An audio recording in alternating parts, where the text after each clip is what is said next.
it's me, Miss Farrahs. Welcome back to my channel. Time for another video, and today we are doing questions and answers. So I did ask people on YouTube to ask me some questions that they would like some answers to about my life, about anything they wanted to ask me. So I have some answers for these questions now. Now, being old school, I don't have a laptop, so I had to write down the questions onto a piece of paper so that I could answer them for you. So here we go. So the first one is from Miss Drew Ashton, MUA. Thank you, darling. Love you lots. She had a few questions. So the first one was, if I could have any Barbie in the world, which one would I choose and why? No question, I would like any of, I think there's 3 versions of the Machino Barbie, which was done for the Met Gala. And they are gorgeously designed, all of them. They have superstar face as well, which is really important to me. And I think there was only about 500 made of each of them, and they are about 500 plus pounds online if you want to buy them from other people, because they don't make them anymore. So those are the ones I would love. Any of the Machino Barbies. I think she comes in a pink outfit, 2 different pink outfits made of like pleather, and then she comes in like this black padded kind of material, or like pleather, black pleather. Really stunning. I would love any of those, but really expensive, so I don't know if I'm ever going to get any of them, but fingers crossed one day. You never know. You never know. And the other question she wanted to know was, what was it like transitioning for me, and also who inspired me to create my look. So I think I've said this before, and I don't know if it's the same for other trans people, but after I transitioned like over 20 years ago. So I remember it being really hard, but I think as time goes on, time is a great healer, and I found that I don't remember it, how difficult it was at the time. I just remember that it was difficult, but I don't remember the feeling of it being difficult. But it was difficult. I struggled for a long time of figuring out what being trans was, because there was no word for it. I'd never heard that word before. I didn't really understand what that meant for me personally, and I assumed, like everyone does when they're younger, that you're the only person that's having these feelings and it's best to keep it to yourself. But I would say generally transitioning was hard. It was really hard. The hard part about transitioning is the fact that it all has to come from you, and however supportive other people are, nothing will happen unless you make it happen. So you have to have self-belief, and you have to have a consistent drive to go through your transition and get everything done that you want to get done as quickly as you can. And that takes a lot of time, it takes a lot of effort, and it also takes a lot of selfishness, because you have to completely focus on you, your needs and what you want. And sometimes it can be difficult, and it's very easy to forget that the people who do care and support you, who are around you, are transitioning with you. But because I was in my teen years, and I didn't see how much support I was getting from everybody, because I was just focused on myself. I know that sounds bad, but I don't feel like I would have been able to transition the way that I did transition if I hadn't have been so self-obsessed in that way. And that's why I kind of always say to trans girls, you have to put your own feelings first to be able to get through this transition as quickly and as easily, I say that with a picture still, easily as possible, because it's never easy, but you know what I mean, to make it as easy as it can be. So yeah, it was tough, but I was very driven. I had a goal in mind, and I wasn't going to stop until I got to that point.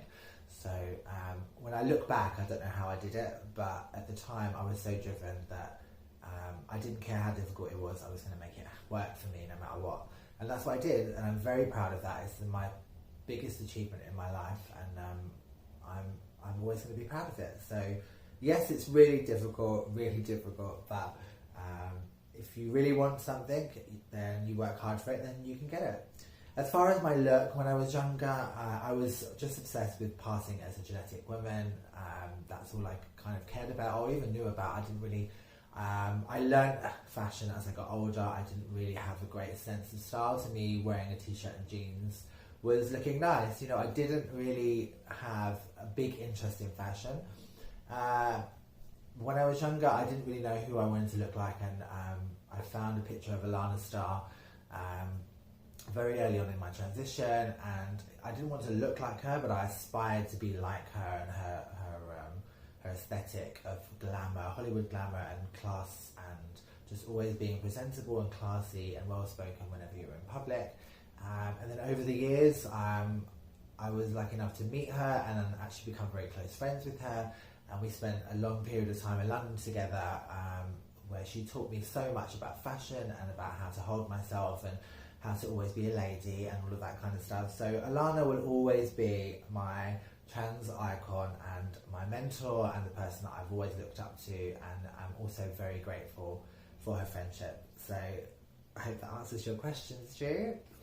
And the next question I had was from Guitar Dude, and he wanted to know, will I ever visit the United States again?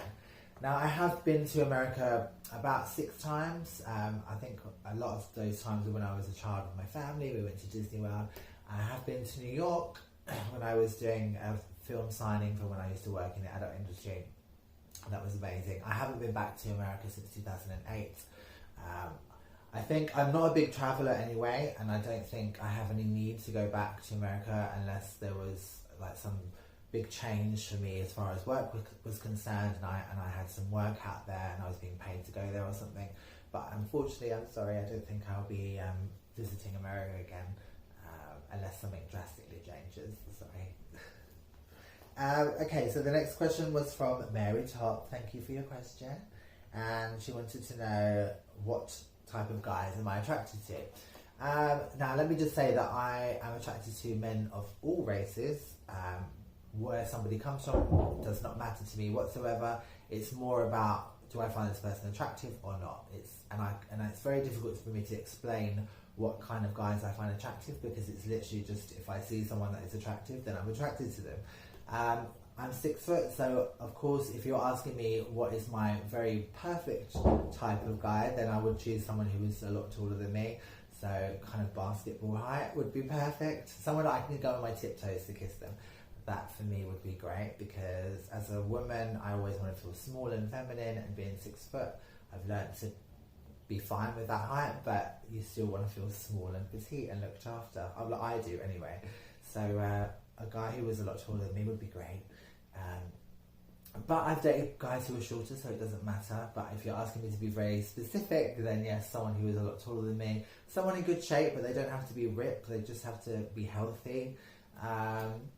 And someone with a great smile, someone who can make me laugh. I love laughing. It's the thing I love doing more than anything, is laughing. So someone who can make me laugh like I do with my friends and my family is gold to me. And someone who is comfortable with their sexuality and is comfortable with me in public and has no issue with me and them together in public.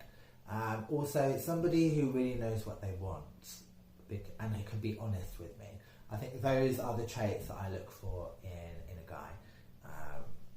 As far as aesthetics go, a nice smile, someone who looks after themselves. They don't have to have a perfect body. No one has a perfect body. Just someone who looks after themselves and is in good shape.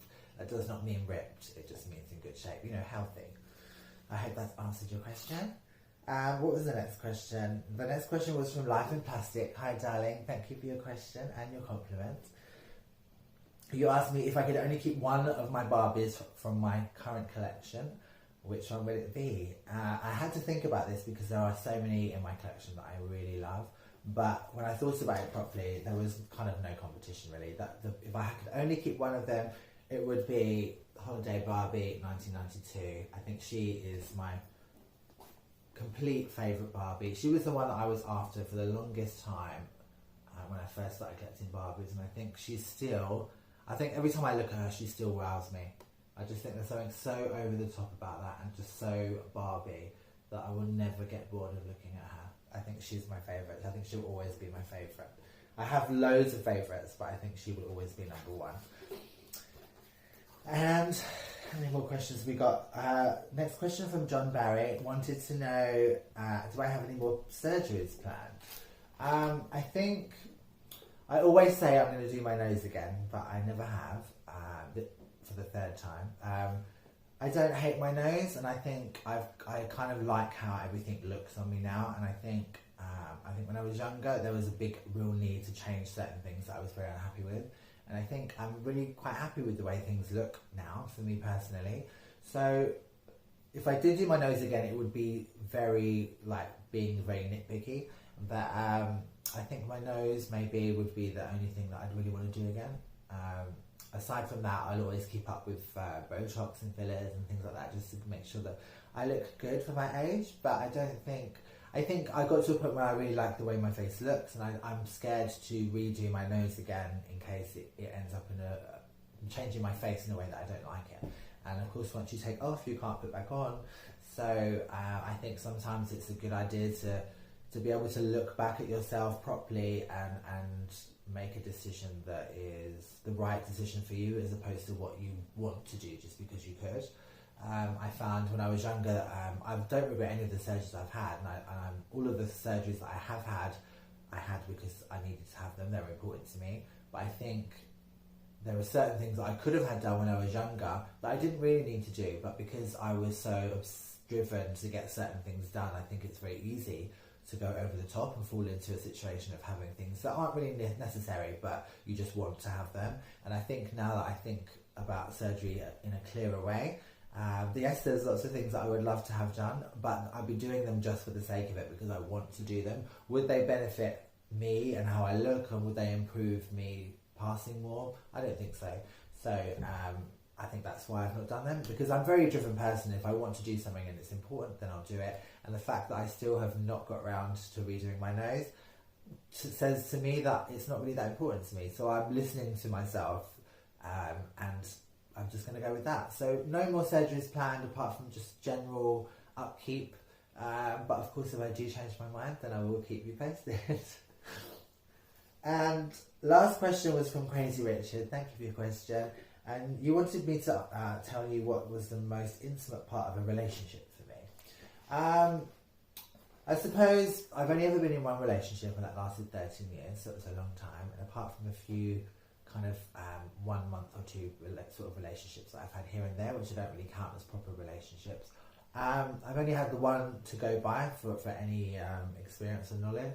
But I suppose I could say that the most intimate part of being in a relationship with someone for me is trust. Maybe a bit cliche, but for me it's like if I know that someone can be completely honest with me, even if they might hurt my feelings, then I have so much respect for that person, which means I can really trust them, and then I can really be fine, and I can be really happy, and I can feel a lot closer to someone. Because for me, you know, being truthful to someone, it isn't always a nice thing, you know.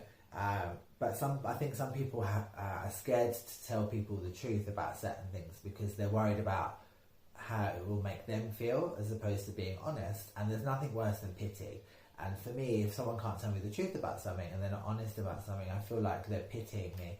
And I have much more respect for somebody who could tell me the truth, even if it was something I didn't want to hear, because then I knew where I stood with that person. And when you know where you stand with someone properly, like, you know you can really trust them because they've been honest with you, I feel like that is a very intimate thing. So I think honesty, I would say, is the most intimate part of a relationship for me. And I would say that about all of my relationships, like regardless of whether they're intimate, like whether they're like a dating someone, but just friends and family, people who can be honest with me, I am the closest with, because I know who they are, and I know that they know who I am, and I know they have respect for me.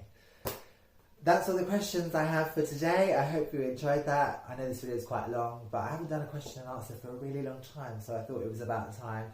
I'm sorry if I didn't answer any of your questions, but if you want to leave some more questions in the comments of this, I will do another video. Have a wonderful day, everyone. Lots of love. See you all soon. Take care.